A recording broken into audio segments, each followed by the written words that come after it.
Lindsay here, the Frugal Crafter. Today I'm going to show you how to make a Christmas ornament using my favorite recyclable material, cardboard. We're going to make this gingerbread house. I've got a template on my website that you can download so that you can assemble this if the instructions aren't clear enough for you in the video. It's very easy and you can make them whatever shape you want. We're going to be using supplies you probably already have around the craft room, and the really cool thing about this is that not only is it practically free to make, but if you're a parent and you want to do this with kids or with a classroom, you can make up bases up ahead of time and then invite the kids to come and help decorate. Now I'm using latex caulking, the same stuff you'd use for household projects. I'm using that as my icing, so I don't have to worry about critters getting into my decorations and maybe eating them while they're stored away. But if you want to make this a little bit more non-toxic for little kids, you can always use Royal Icing and regular candies. I used beads for mine. Again, I don't want critters to get to it while it's in storage, but you can do whatever is right for your project. Now, this goes without saying, this is kind of a messy craft, especially with the latex caulking, but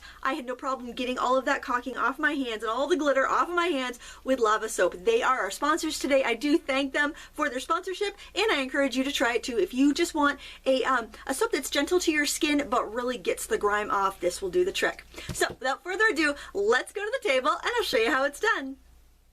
Before you begin, you want to assemble your materials. You're going to need a craft knife, you're going to need a metal or metal edged ruler, a cutting mat, and some scrap cardboard that's cut down to manageable sizes. I'll also put in the video description a link to the template that I made, but you can also make it up as you go along.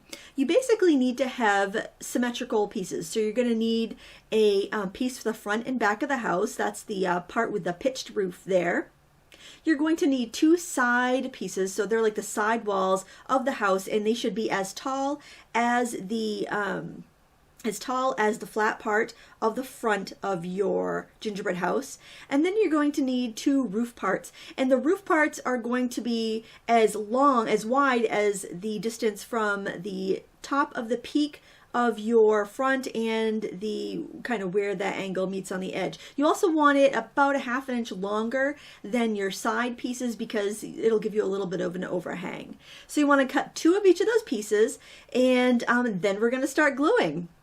I like to assemble these cardboard gingerbread houses the same exact way I would a regular gingerbread house. Instead of using a pastry bag full of icing, though, I'm using a hot glue gun. Start off by putting one bead of glue to attach the side piece to one of the front gabled ends.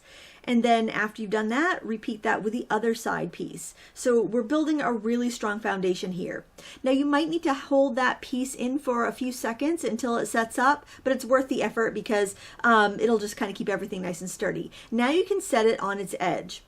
The next thing I want to add is the other gabled piece. Now try to keep any markings, like any cardboard that's not pristine on the inside of the house. I do make a little mistake in a little bit, but I'm going to show you how to fix that when we get to that. But you want to put your two beads of glue just on the edges where the sides connect and push them together. And there you have the base of your house. Now we're going to attach the roof in a very similar fashion. Here you can see the way it's going to go on. You want to make sure you glue it down so that the edges meet up at the top, and that's pretty much it. But we are going to need some ribbon because we're going to put our hanging loop. If you just want to make a gingerbread house to sit on the table, you do not have to do that step. So I'm just putting down on those three sides my glue, and I'm going to push on one half of the roof only. Oh, and look there, you can see where I wasn't very careful and I used the wrong side of the cardboard. So don't worry about that. We can just glue down another piece on top of that to cover that up. But you just want to be aware when you make your house to make sure any printing or tape or anything is on the inside so your gingerbread looks nice and pristine. Now you want to cut a piece of ribbon about 8 to 10 inches long, put a little bit of glue on the inside of the roof piece that you just glued down, and you're going to trap the ends in that ribbon so it looks like that. Then add more glue to the other side of the roof and press on that last piece of cardboard, and you are off to the races and ready to decorate. This step is optional, but I recommend it if you want to make an ornament. I simply traced my house onto a scrap of cardboard, cut it out, and glued it to the bottom. You don't need to do this if you're doing a gingerbread scene that's going to sit on a table, but if you're hanging it as an ornament, that will just keep people from being able to see up inside the gingerbread house at all your, recycled cardboard bits. So, quick tip right there. When I was a girl, I remember making gingerbread houses out of graham crackers and Girl Scouts, and I wanted my gingerbread house to have that same kind of like sugary, cinnamon sugary coating look to it. So what I'm doing is using some adhesive spray to coat my gingerbread house with a fine layer of stickiness. And then I'm simply sprinkling on clear and brown glitter to give it that cinnamon and sugar sparkle that I think will look so pretty on the tree. I decided to use window and door caulking, the latex kind, for my frosting. Now, I started off using it right from the tube, but this is kind of an older tube and it just didn't want to come out very easily. So after getting a little bit of this fake snow on there, I decided that I had to come up with a different plan. I scooped some out onto a scrap of plastic packaging and added some clear glitter glue because the consistency was still really thick, and I mixed that up with a palette knife. Then I put it inside of a pastry bag so that I'd be able to pipe it on just like I would some icing. Now remember, if you want a non-toxic alternative, go ahead and use Royal Icing or your favorite icing for this project, which is a great idea if you're working with kids. You can get really creative when you go to decorate these. I'm using some leftover plastic beads that I've had in my stash. I like these ones that look like raspberries here for the top of my house. And I also like to put some colorful plastic beads on the sides. You could also use real candy if you wanted to. That way you could get some inexpensive bright colors on there. You could use sequins, pom-poms, pretty much anything you have left over in your craft stash that's nice and sparkly.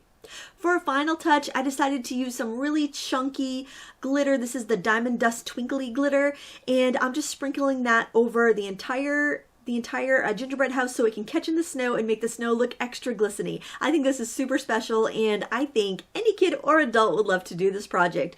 And it's going to be so pretty hanging on the tree. Now, the one thing I don't love about crafting is the cleanup. Here you can see my mat and my hands are a complete mess. I've even got caulking underneath my fingernails. This stuff is super sticky and it grips tight to your skin. But thank goodness I have lava soap because I'm going to be able to go poof in the sink and it's going to be all clean. How amazing is that? I sure wish lava soap made a craft mat cleaner because that's going to take a little more work than my hands. You can find out more information on lava soap in the video description. And here you can see my finished gingerbread house. I think it came out really well. What you're going to want to do after you're done decorating is hang it somewhere, especially if you have any icing that's kind of dripping off like that, or set it on a piece of wax paper to completely dry. It'll take a few hours. This is about 45 minutes after I have stopped, and it's still a little dentable. You know, it could still make a mess if it was like, you know, touched. So I have a little hook in my ceiling downstairs. I just have it hung up there until it completely dries since I do have some icing hanging underneath. But you just want to make sure that you let it dry completely before you let the kids handle it or before you put it on your tree. I hope you had a good time trying this project out. I want to thank our sponsor Lava Soap. Check them out. If you get messy hands and you're tired of other soaps just drying your hands all to pieces, this stuff is fantastic, and I do thank them for sponsoring this video. If you have any questions, leave them in the comments below. I'll be happy to help you out. And until next time, happy crafting.